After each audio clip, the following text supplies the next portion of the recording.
A continuación, Libre Expresión.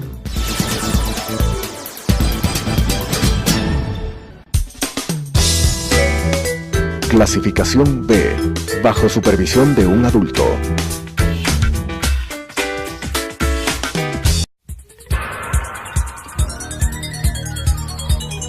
Las opiniones vertidas en este espacio por la producción y dirección del programa son de exclusiva responsabilidad de sus autores y de quienes intervienen en ellos.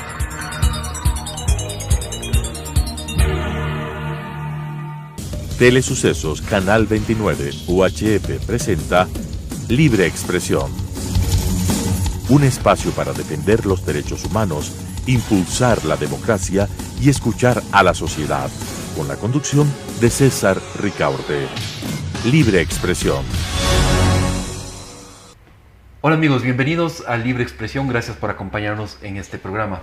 Vamos a conversar sobre las posibles reformas a la Ley Orgánica de Comunicación y también sobre la constitución de un grupo estratégico para impulsar estas reformas. Damos la bienvenida a nuestros invitados de este día. Saudia Leboyer, catedrática universitaria, periodista. Gracias, Saudia, por acompañarnos. Gracias a ti por la invitación. Y Juan Carlos Solines, te iba a decir Calderón. Juan Carlos Solines, perdón, quien es un abogado experto en temas de comunicación y telecomunicaciones. Gracias, Juan Carlos, por acompañarnos. Un gusto, sí. Bien, se ha iniciado una discusión sobre las posibles reformas a la Ley Orgánica de Comunicación. Saudia, ¿cuál es tu visión de los aspectos que tendrían que entrar a al debate sobre las reformas? A ver, dado que se va a tratar únicamente de una reforma, yo creo que hay que empezar por lo que es una especie de acuerdo común, los organismos de control sobre la comunicación. Estoy diciendo que hay que partir por la eliminación de Supercom, Cordicom, para un poco... ¿La Cordicom también la eliminarías? Mientras no tenga un sentido para establecer unas líneas o unas políticas reales de comunicación, donde se tome en cuenta realmente a lo que son los medios públicos, privados y los comunitarios, ¿cuál es el sentido?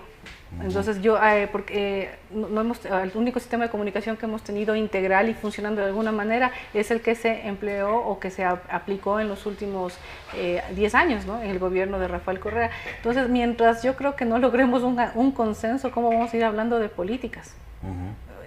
Por ese punto yo lo pensaría, ¿no? Pero ese es quizás uno de los temas menos tratados, pero lo de la Supercom sí ha sido bastante discutida, sobre todo por el tema de sanciones, porque las sanciones económicas son terriblemente fuertes para los medios de comunicación, por una de sus actividades que es la información. Básicamente esas han sido las sanciones, ¿no? ¿Qué nos dices, Juan Carlos, al respecto de esta institucionalidad que creó la Ley de Comunicación? ¿Debe desaparecer Supercom, Cordicom o mantendrías alguna de los dos? Bueno, yo creo que, un gusto estar aquí, César, gracias por la invitación, un gusto estar junto a Saudia.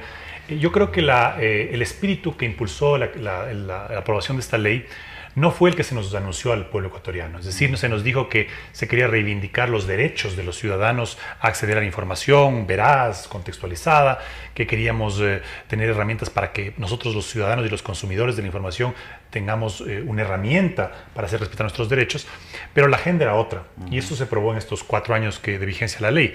La agenda era establecer una ingeniería institucional, unas herramientas para que el gobierno pueda controlar los flujos de información, hostigar a periodistas y obviamente pues perseguir a medios de comunicación. Y ese ha sido el legado de esta ley. Entonces, claro, yo creo que la reingeniería institucional de la que habla Saudia es fundamental. Habrá que ver cómo se afina eso, porque recordemos que tanto las telecomunicaciones como la comunicación y otras áreas del Estado estratégicas requieren de regulación, pero requieren también de control. Entonces yo creo que hay que plantearse una institucionalidad que responda técnica e imparcialmente a eso. Los órganos de regulación, por principio, deberían ser independientes. No pueden depender del gobierno. Entonces, si eliminamos la superintendencia de comunicación y dejamos el Cordicom tal como está, en donde hay una supremacía del Ejecutivo, entonces, claro, tenemos el mismo riesgo, ¿no? De que ese órgano no solamente tenga el poder de regulación, sino ahora encima más de control. y que se convierte en un superpoder que todavía está politizado por la injerencia que tiene el Ejecutivo. Entonces yo concuerdo con Saudia, no sé si eliminar, pero sí repensar ambos organismos. Pero eso, el de la, llamémosle, reingeniería institucional, es una de las tantas cosas urgentes. Claro. Yo sé que muchos ecuatorianos quisiéramos reformular y replantear totalmente la ley, pero se nos ha abierto un espacio, una oportunidad en la que podemos introducir los cambios más urgentes. El análisis de la institucionalidad es uno de ellos, pero otro que creo que es muy importante es todos aquellos artículos que sirvieron de base para la persecución, el hostigamiento de medios, el entorpecimiento de los flujos de información o la imposición de contenidos por parte del Estado o todos esos artículos que permitieron que se establezca un régimen de propaganda. Así es. Saudia, justamente al respecto, hay un gran capítulo que justamente ha servido para castigar, ha sido quizás de los artículos que más se utilizan para castigar a los medios de comunicación, que es todo el código deontológico. Evidentemente el trabajo de los medios de comunicación y el trabajo periodístico se guía por ciertos principios éticos, pero que eso esté en una ley que sirva para castigar a los periodistas, ¿te parece que ha sido...? Ahí viene también la discusión que ya viene de hace mucho tiempo. ¿Quién sabe, o sea, quién se va a poner en el papel de yo soy el que maneja perfectamente la moral, la ética, el comportamiento? Cuando todas esas ideas, muchas son de ámbito personal y algunas son de un consenso social. Entonces, ¿cómo le eliges tú una persona que te va a decir esto es bueno y esto es malo? Carlos Ochoa, por Dios. Por favor. Pero el tema de los códigos deontológicos también nos remite a una cuestión. A ver, por lo menos, salvo Juan Carlos, tú y yo hemos sido periodistas y en todos los medios de comunicación toda la vida hubo normas de comportamiento y la prensa tenía una forma de comportamiento específico. Lo único que se logra con esto es exacerbar y sobre todo por la forma de aplicación de la ley. Aquí viene un problema que ha sido gravitante en el país, que es la ley se aplica según la persona o según la institución y eso es lo que pasa con la ley de comunicación. Y eso que, pese que el panel ahorita es sobre exclusivamente la ley de comunicación, habría que revisar un montón de leyes adicionales. A mí siempre me va a preocupar el Código Integral Penal, tú eres abogado, a partir del artículo 512, cuando se llama cómo sancionar, algo así, no recuerdo el título exacto, cómo sancionar a los delitos que se cometen a través de los medios de comunicación. Entonces hay un montón de temas que, y es bueno, hay que aprovechar la puerta, aprovechemos la puerta. Entonces, volviendo a tu pregunta, sí, o sea, ¿cómo vas a establecer tú quién es aquí esta persona tan equilibrada que sabe exactamente qué es lo bueno y qué es lo malo? Hay una regulación interna. Los medios de comunicación, por lo menos en los que yo trabajé y en los que yo tengo experiencia, uno sabía lo que debía hacer y lo que no, porque si no también uno podía ser sancionado. Juan Carlos, este caso de que se incluya un código deontológico, porque en realidad todas las profesiones tienen sus códigos de ética, pero que se incluya en una ley un código deontológico y que eso sirva para sancionar, jurídicamente es inaplicable, ¿cómo podríamos llamarlo? Yo diría que es inaceptable y es ilegítimo. Porque si está en una ley, evidentemente es una norma legal, ¿no? Si fue aprobada, es una norma legal que además de cumplimiento exigible, ¿no es cierto? Pero la pregunta es, ¿esto es legítimo? ¿Es aceptable que se imponga una visión de normas morales o normas éticas o de conducta profesional en cualquier profesión, desde un ámbito de poder o desde un ámbito legislativo? Porque, como decía Saudia, se estaría de alguna forma imponiendo, que es un poco lo que vivimos también antes de esta ley, pero en el régimen correísta, con la censura que se comenzó a ejercer sobre programación. A decir, por ejemplo, estos contenidos son violentos. Los Simpsons, por ejemplo. Los Simpsons, por ejemplo, ¿no? Que era violento, o Dragon Ball, exacto. ¿no es cierto? Dragon Ball. ¿No? Entonces, claro, pero era a criterio de quienes ejercían o estaban en el CONARTEL en ese momento, que estaban imponiendo a la sociedad ecuatoriana su visión de lo que es violento, de lo que es malo, ¿no? Cuando muchos ecuatorianos pensábamos que las sabatinas era la expresión de mayor violencia que había en el país, y sin embargo nadie hacía nada y ponían en hora de la mañana, los fines de semana, imponiendo además ese contenido a muchos medios. Claro. Entonces, y ahí quiero hacer acento en esto, Juan Carlos, y les pregunto a los dos, porque en realidad esto sirvió para una aplicación absolutamente discrecional. O sea, había medios de comunicación, muchos medios de comunicación bajo el control del correísmo, que transgredían cualquier norma ética, ¿no es cierto?, pero no eran sancionados, o la misma sabatina que tú señalas, pero nunca se les aplicó la ley. O sea, la ley existía para unos y no para otros. Saudia, Juan Carlos, ¿Cómo vieron la aplicación? Ya más allá de la letra de la ley, la aplicación.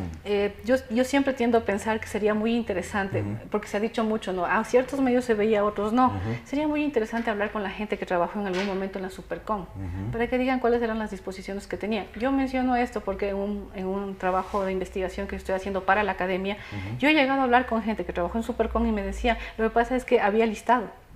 Claro. Entonces, claro, sería muy interesante cuando yo acabe la investigación, obviamente, publicar eso, pero se podría abordar el tema desde muchos puntos de vista. Veamos qué pasa ahorita con Ochoa. Ochoa está en juicio político, eso podría había un cambiar. error, era una política sistemática. Hasta donde yo tengo avanzada mi investigación, había una línea de esas. Y además es un comentario que ha sido también público. Yo estoy hablando desde una investigación que estoy haciendo, que no tengo los resultados acabados, pero hay cosas de eso. O pedir estadística, o sea, decir, a ver, señor Ochoa y Superintendencia de Comunicación, ¿cuántos procesos sancionatorios se dieron en contra de medios privados y cuántos en contra de medios públicos? Sí. En el monitoreo de Fundamedios tenemos que es del 93% para los medios privados, eso 7% para eso los es contundente. Otra estadística. ¿Cuántos procesos sancionatorios fueron iniciados de oficio y cuántos respondieron a una queja de un ciudadano o de un conglomerado que se vio afectado por el medio de comunicación o por el periodista? Y vamos a ver también que una gran mayoría fueron iniciados de oficio, y los que fueron iniciados por impulso ciudadano, habrá que ver quiénes son los ciudadanos que estaban detrás. Entonces, claro, la estadística no miente. Se va esclareciendo que había una clara finalidad de persecución a los medios privados y una clara finalidad de iniciar procesos de oficio, ¿no? Que es parte del legado nefasto que queda de esta ley de comunicación, ¿no? Y en aplicación de la ley, ¿qué criterio tienes, Juan Carlos? ¿Se aplicó justamente de forma discrecional? Definitivamente, y además de forma selectiva. Recordemos, por ejemplo, cuando se quiso imponer contenidos a los medios y se les sancionó por no publicar una nota de este diario argentino, Página 12, ¿no? Y hasta el día de hoy, hasta hace pocos días, le he oído al superintendente defendiendo esa decisión, diciendo que cómo puede ser posible que un diario que no es cualquier diario, que es un diario de tiraje importante en Argentina, los medios ecuatorianos no hayan recogido cuando estaba hablando de un candidato a la presidencia. Y digo yo, ¿acaso la superintendencia está vigilando y monitoreando cuántos medios locales se han hecho eco de los artículos sobre la corrupción generalizada que hubo en el gobierno de Correa y que ahorita nos avergüenza a todos los ecuatorianos y que seguramente están difundiendo en los periódicos más importantes del mundo, que un vicepresidente está en la cárcel? ¿Están monitoreando cuántos medios locales se han hecho eco de una noticia tan importante y vergonzosa para el Ecuador? No. Había una finalidad clara de interferir en las elecciones y querían que saquen los medios, obligarles a sacar una nota perjudicial a uno de los candidatos. Ahora, en ese caso y en otros muchos casos, las órdenes se las daba en la sabatina, ¿no? Es decir, el superintendente Ochoa no actuaba solo tampoco, y no era solamente una cuestión de la superintendencia, había toda una política de gobierno, y como digo, muchas veces se dictó órdenes en la sabatina, y el caso de Página 12 que acabo de mencionar, Juan Carlos, fue así. Correa dijo, ¿cómo es posible que no publiquen esto? Y después vino la sanción a los medios. Saudia, esta política integral del gobierno de Correa se manifestó, tuvo una herramienta en la Supercom y en la ley de comunicación. A ver, todas las herramientas, si uno hace un seguimiento desde el día en que más o menos llega, podemos plantearlo incluso en la primera campaña electoral de Correa, cuando él hace una distinción y les empieza los medios de comunicación a catalogarlos. Ahí empieza, porque es toda una estructura que, digamos, que tiene uno de los puntos importantes en la aprobación de la ley de comunicación, que es en el año 2009. Pero antes de eso, ¿qué es lo que genera? Genera muchas cosas. Genera la prensa como oposición. Genera un holding de medios, porque hasta en el 8 fue la incautación. Claro. Para el 11 ellos ya tenían 19 medios, cifra dada por quien manejaba en ese entonces los medios públicos. Ya tienes, sale la 2009 la ley de comunicación, después tienes el Código Penal y tienes una suma de leyes. El Código de Democracia también hay menciones alrededor de esto. Mira cómo marginan la ley de acceso a la información, que data del año 94, pero no obstante este gobierno lo maneja de tal manera que deja prácticamente anulada la aplicabilidad de la ley. Entonces, no es solamente un tema de la sabatina, es un tema que se venía discutiendo. ¿Por qué? Porque ellos lo que buscaban en el fondo es controlar el relato del país. ¿Para qué? Para que su historia se convierta en oficial. Y esa es la disputa que ha habido en estos años. Y tuvo que crear una estructura muy grande, muy compleja, que desmontarla tomará quién sabe cuánto tiempo. Juan Carlos, entonces la ley es parte de una estructura que hay que desmontar, es lo que nos plantea. Claro, y yo me atrevería a decir que es el corazón de una estrategia política que se fundamentó en pilares clarísimos como fueron la propaganda, como fue el control absoluto de las instituciones, y como fue el despilfarro, evidentemente, de los recursos públicos. Pero el pilar de la propaganda requería de varias herramientas, ¿no? De una estrategia muy bien pensada que, como decía Saudia, abarcaba varias leyes. Y ese régimen de propaganda, claro, tuvo, por ejemplo, un elemento fundamental en el desmantelamiento de lo que antes llamábamos las obligaciones sociales de los medios, que eran espacios claramente definidos y limitados que el Estado podía utilizar para difundir para mensajes o obra o informar a la ciudadanía para casos de emergencia. Cadena nacional, ¿no? que ahora que era la cadena nacional. Luego eso se distorsionó, ya no habían límites. El gobierno podía interferir cualquier programación, podía hacer uso de cualquier espacio sin límite. Y adicionalmente a eso se estableció un régimen de publicidad, que era no solamente con el que manipulaban a medios, con el que compraban a medios pequeños que estaban necesitados de pauta, ¿no? Sino que era además con el que llegaban a la ciudadanía las 24 horas del día, aparte de la sabatina y de todas otras estrategias. Entonces, claro, en un modelo político que tenía como pilar la propaganda, que incluye la difamación del enemigo o del opositor, el descrédito y todo lo que acompañaba, claro, la ley de comunicación era un punto neurálgico de esa estrategia. Ahora, Saudia, la última vez que nos visitó Jorge Lanata nos preguntaba a los presentes, a quienes estábamos en la conferencia de él, ¿cómo se dejaron imponer la ley de comunicación? ¿Cómo se dejaron a dejarse aprobar esta ley? ¿Qué errores crees tú que cometimos los periodistas, la academia, la sociedad civil? Muchos periodistas apoyaron la ley de comunicación. Sí, lo que pasa es muchos que, académicos. verás, el discurso que se ha manejado en este caso de un gobierno que se autodefinió de izquierda, siempre es muy vendedor. Es más fácil decir estamos con las mayorías, eso es supremamente sencillo y muy atractivo. ¿Ya? ¿Cómo es que?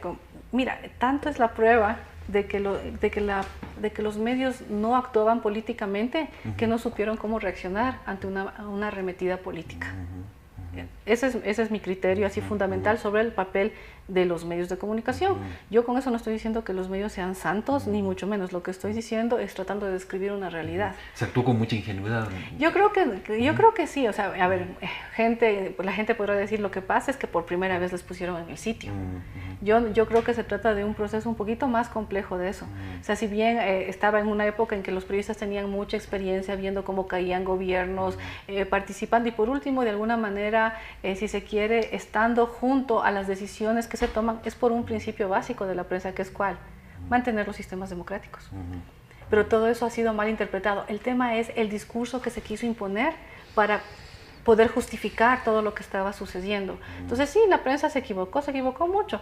Mira, hay montones de conversaciones, periodistas que te pueden contar cuántas veces se dijo que se debió haber actuado más firmemente. Yo me acuerdo clarísimo una conversación que hubo en el desaparecido Diario Hoy, donde fui el último medio nacional en el que yo participé, y decíamos, bueno, por último tomemos el riesgo y pidamos que no se publique un día todos los periódicos del país. Pero no lo hicimos. ¿Por qué? Porque siempre estás de por medio diciendo, bueno, tu trabajo es este, y también los dueños de los medios decían, vean, vamos despacio, tampoco nos vamos a ir a dar de golpes, ¿no? Pero claro, después de eso nos vino el caso del Universo. Claro. Y después se empezó a implementar de a poco la censura, porque la censura no es que te dices, tú no dices esto, no, simplemente es un miedo que te ponen, un cuco que te lo arman y tú te censuras, y eso es todo lo que ocurre. Entonces son una suma de errores, entonces cada quien cometió su parte, y Correa sabía muy bien la importancia del manejo mediático, por eso es que él entra y ¿qué es lo que hace?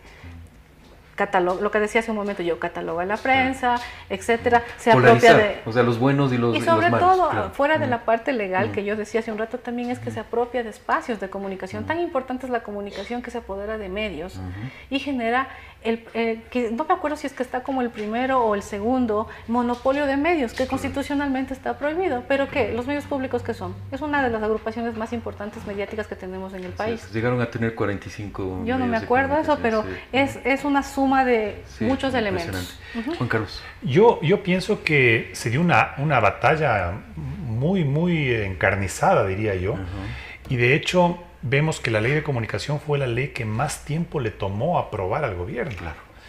Es decir, yo tal vez matizaría lo que dice Saudia en el sentido de que los errores que pueden haber cometido medios y periodistas tal vez, pero sobre todo medios, fueron anteriores a la ley. Es más bien, la ley es una consecuencia de esos errores o de esa falta de autocrítica, de autorregulación, de una mea culpa de los medios y de sus dueños, de cómo manejaban los medios.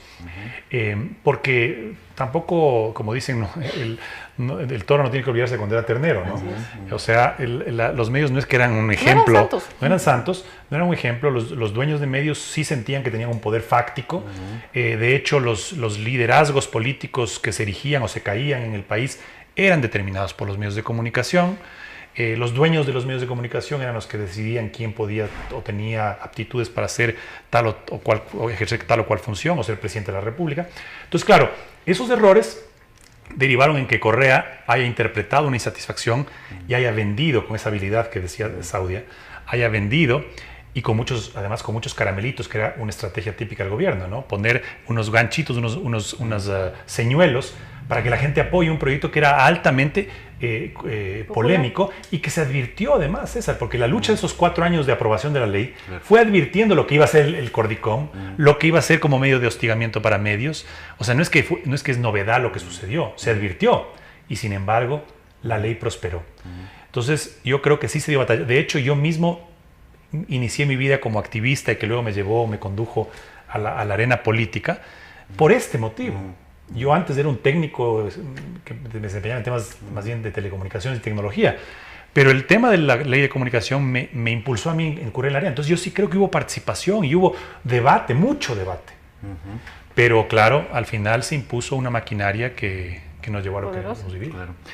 En este momento estamos ante la oportunidad de reformar la ley y ojalá que sea de una manera profunda y radical, incluso casi planteando una nueva ley. ¿Cuál crees tú, Saudia, Juan Carlos también, que va a ser el papel de sociedad civil? Se ha conformado este grupo democrático para impulsar las reformas a la LOC, que me congratulo que sea muy amplio, que agrupe academia, periodistas, empresarios de medios de comunicación, activistas, gente de la más diverso signo. ¿Cómo va a ser, cuál es la oportunidad que tenemos por delante para emprender esta reforma a la LOC? Es lo que se decía hace un momento, o sea, si nos están tendiendo la mano, porque de alguna manera Andrés Michelena ha anunciado que está dispuesto a hablar o negociar sobre la ley de comunicación y también ha hablado sobre una potencial ley de medios públicos. Si no se toma eso, ¿cómo lo hacemos? Además hay un tema adicional.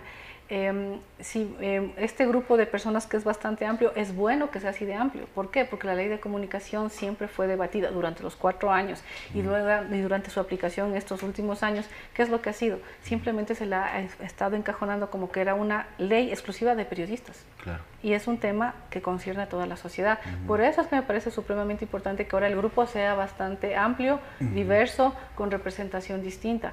Y claro, ese grupo tendría que tratar de seguir creciendo y obviamente tender los puentes que se tengan que lanzar, sobre todo a la clase política, que es que en última instancia va a reformar o va a acoger hasta donde se puedan hacer las propuestas. Juan Carlos. Sí, yo creo que es una oportunidad histórica que no debemos desaprovecharla. Está claro que hay muchos intereses alrededor de esto. Los intereses de los medios y sus dueños, los intereses de los periodistas como profesionales, los intereses de los publicistas y de todo el mercado de la publicidad. Incluso se metió muy hábilmente en esta ley a ciertos derechos de las industrias culturales, que también tendrán pues, sus inquietudes respecto a las reformas que se hagan. Entonces, claro, son muchos frentes con intereses diversos, pero que creo que, al igual que se está haciendo en el otro ámbito del país, que es en la conformación de este Consejo de Participación Ciudadana de Transición, ¿no? En donde la participación ciudadana que fue tan pisoteada, tan vulnerada, tan desmantelada en el correísmo, ¿no? Se está tratando de reconstituir para poder corregir las cosas. yo creo que lo propio se debe hacer en el ámbito de la comunicación. Es decir, se deben dejar los intereses o las agendas muy personales o de grupo, se deben dejar de lado, y este espacio que se ha creado a través de este foro democrático, este Frente Democrático para la reforma de la ley de comunicación, debe expresar eso, ¿no? Es decir, que vengan de muchos frentes, consoliden sus ideas, se busquen consensos, se establezcan las prioridades, porque yo sé que todos quisiéramos reformar toda la ley, pero establezcamos prioridades, y luego comencemos también todos juntos a pensar eventualmente una ley que pudiera reemplazar, es una ley más moderna, que reconozca los avances tecnológicos, que reconozca este empoderamiento de la sociedad a través de las redes sociales y del Internet, que ya no es un mero consumidor de información, sino que es un productor permanente de información, porque cuelga cosas, porque opina, porque sube fotos, porque sube videos, sin ser un medio de comunicación, pero sin estar exento de esos principios fundamentales como la responsabilidad ulterior, ¿no? Entonces, tratemos de que el país, después de haber pasado todo lo que hemos pasado, aprendamos y podamos construir algo mucho mejor. Muchas gracias, Juan Carlos, muchas gracias, Saudia, y a todos ustedes también gracias por habernos acompañado en esta nueva edición de Libre Expresión. Un fuerte abrazo, nos volvemos a encontrar la próxima semana. Las opiniones vertidas en este espacio por la producción y dirección del programa son de exclusiva responsabilidad de sus autores y de quienes intervienen en ellos.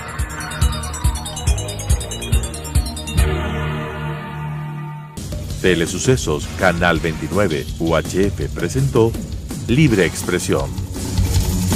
Un espacio para defender los derechos humanos, impulsar la democracia y escuchar a la sociedad, con la conducción de César Ricaurte. Libre Expresión.